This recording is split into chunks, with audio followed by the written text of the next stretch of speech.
Hi guys, so another TikTok find. So hindi to takore, hindi to keto, ganun.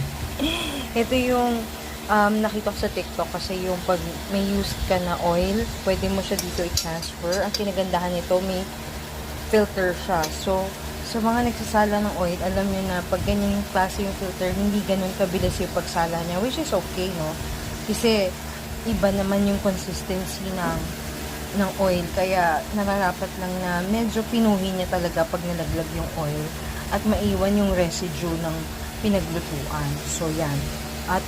Hinugasan ko siya guys, tinuyo ko mabuti. And I realized na maliit siya, so I might purchase again. Mura lang ito eh. Magkano nga bili ko dito? Basta mura lang siya. Parang, I forgot talaga. Parang 100 plus or less than. Kasi iba-iba siya ng size. So, iniisip ko kung yung malaki sana, yung bibilin ko. Kaso, iniiwasan ko nang maggumamit ng masyadong maraming mantika. So, enough with the chicha. Ibuhos na natin yung oil. So, dito pinaglutuan ko lang nuggets, no? So, I don't think kung magkakasya siya. Okay. For the main event.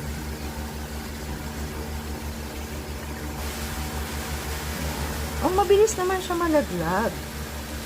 In fairness sa akin, ang galing ng tansya ko. O, diba? Guys, kailangan purihin ng sarili. Wala naman kasi yung magpupuri sa inyo at the end of the day.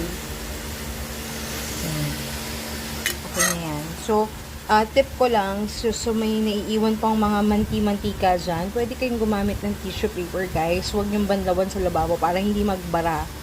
So, punasan nyo lang para ma-absorb. Then, good to go. Pwede nyo rin gumamit ng hot water para mas madaling maalis yung pagka-greasy na and all. So, yun lang. And, para lang masatisfy tayo at kayo, tingnan natin yung loob. Uy! In fairness, yan. Meron actually nilaglag, no? Which is expected kasi yung harina yun, okay na rin naman. Pero ito mga malalaking particles, yan, okay na yan. So, huhugasan din natin. Huwag nang katamaran, guys. Alisin na natin yan, ha? So, yun lang.